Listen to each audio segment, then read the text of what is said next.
Global picture को भी touch कर लेते हैं सर। जब वेडनेसडे को गए थे तो कुछ भी अच्छा नहीं दिख रहा था। डाउ फ्यूचर्स उस समय करीब 100 अंक नीचे थे, नैस्डैक फ्यूचर्स 5% नीचे दिख रहे थे। उसके मुकाबले वेडनेसडे शाम को कुछ भी नहीं हुआ, एकदम फ्लैट बंद हुए और उसके बाद कल तो जबरदस्त मोमेंटम में आ गया अमेरिकी बाजार। करीब 225 पॉइंट नीचे हम थे डाउ फ्यूचर्स पर बुधवार को 3:30 बजे, ठीक है।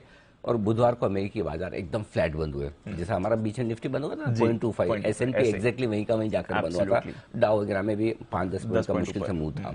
और कल वापस से 200-225 पॉइंट की तेजी डाउ में रही।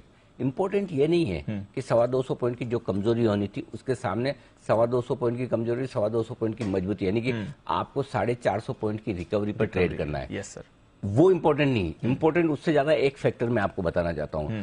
आमतौर पर जब आप बाजारों को ट्रैक करते हैं तो आप सिर्फ इंडेक्स कितना बढ़ा है या कितना घटा, उससे आप वो फील नहीं सकते। अच्छा, भाव देखने में और भाव फील करने में बड़ा फर्क है।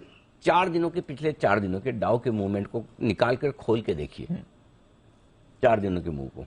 कल आपको 225 पॉइंट ऊपर दिख रहा है, परसों एकदम फ्लैट था। उसके 2 दिनों के पहले का मूव सोम मंगल का हम डिस्कस कर चुके हैं। चारों दिन एक बहुत इंटरेस्टिंग और बहुत बड़ी बात हुई अमेरिका में, जो आमतौर पर आपके नोटिस में नहीं आएगी। चारों दिन बाजार डे हाई पर जाकर बंद हुआ। यस सर, ये बाजार की ताकत दिखा रहा है आपको। जो परसों बुधवार के दिन फ्लैट दिख रहा है बाजार, 400 पॉइंट रिकवर होकर बंद हुआ डे हाई पर, डे लो पर खुलकर डे हाई पर बना। ये चौथा दिन है अमेरिकी बाजारों में जब डे लो पर खुलकर डे हाई पर बंद हो रहा है। बिल्कुल सर, यानी कि हर एक गैप को खरीदा जा रहा है। ये अमेरिकी बाजारों की ताकत है। हम है नहीं है, वो हमारी अलग बात है, लेकिन अमेरिकी बाजारों की ये ताकत है। बिल्कुल सर, कि लगातार 4 दिन डे लो खुलकर डे हाई पर बंद होते हैं। और ये मजे की बात एक और क्या है दीप, ये ताकत डाउ में दिख रही है अब, जो पहले नैस्डैक में थी। राइट, तो नैस्डैक लीडरशिप लेकर पहले भाग चुका है, अब डाउ उस रैली को कैचअप कर रहा है। तो इसका मतलब क्या है, अब रोज तो डे लो पर खुलकर बंद नहीं हो सकते, रोज ऊपर भी नहीं जा सकते, लेकिन एक कंफर्ट आपको ये देता है कि गिरावट में खरीदारी की जगह है।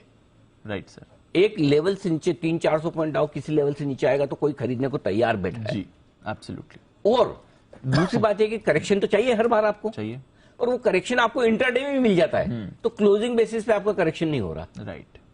राइट, तो नेक्स्ट डे के लिए आपको हिम्मत रहती है। अब वो अलग बात है जो नेक्स्ट डे की हिम्मत करके टेक्निकल चार्ट्स के लिहाज से देख के जाए कि आज तो बीटीएसटी का दिन है, नीचे गैप से खुलता है, स्टॉप लॉस ट्रिगर होता है, कोई एवरेज कर पाए तो अलग बात है। बट ओवरऑल आप देखेंगे तो अमेरिकी बाजारों में जो मूव बन रहा है वो एक अच्छी मजबूती का संकेत दे रहा है।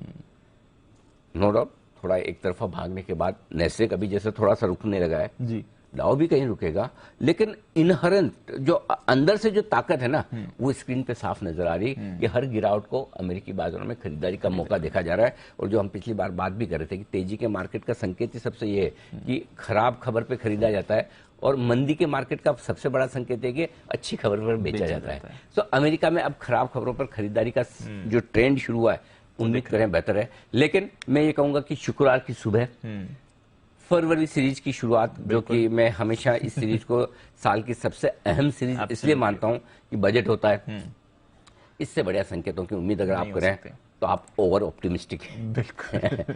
तो ये बहुत बढ़िया संकेत है जो आपको मिल रहा है, न सिर्फ बाहर के संकेत बल्कि अब थोड़े हम घरेलू संकेतों की